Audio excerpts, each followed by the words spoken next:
Have you ever been brokenhearted or crushed in spirit? Welcome to this week's devotional. Glad that you joined me.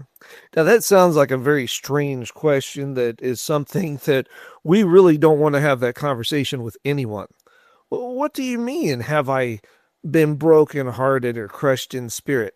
That very question makes you feel like your heart's going to break or that someone's putting their foot down on you, using you as a stepladder or something else to try to get higher up, doesn't it? No matter what's going on in this life, I'm thankful for this fact that God knows what's happening. He sees each point of our breaking and he continues to come back to us and say, hey, remember this. I'm with you. I'm not going to leave you. I'm not going to push you aside. Most of the time, guess what? I'm going to be the one carrying you. I'm going to be the one mending that broken heart where it feels like everything is shattered and your heart is ripped in two. Really, it wasn't.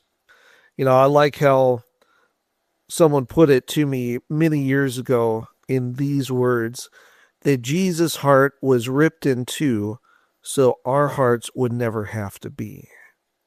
Now, that's pretty intense, even having to say that, isn't it?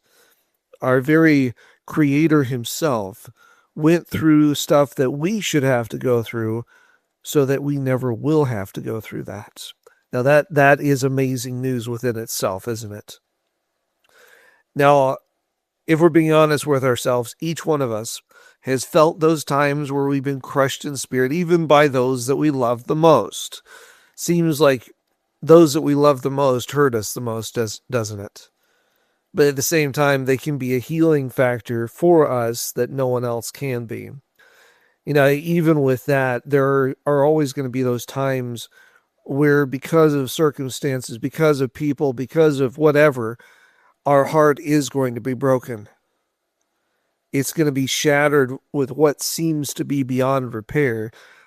But even in those moments, I like how Jesus continues to come back to us through the verses of his word, reminding us that it's in us being broken that he's able to use us even more. It's in our weakness that his strength is made permanent, not just in us, but within others as well. Even with saying that, I had a friend many years ago that put it to me this way. They said this, so often we look at life and we say, well, if I had the right watering, whatever, I could be better at doing this, this, and this. Maybe we need to be looking at this in a different perspective and say this, that it's in brokenness that God's able to use us to help water others better. Strange, isn't it? That in our brokenness, we can help others to be better themselves because of our experience. But look at the disciples. That's literally what happened with them.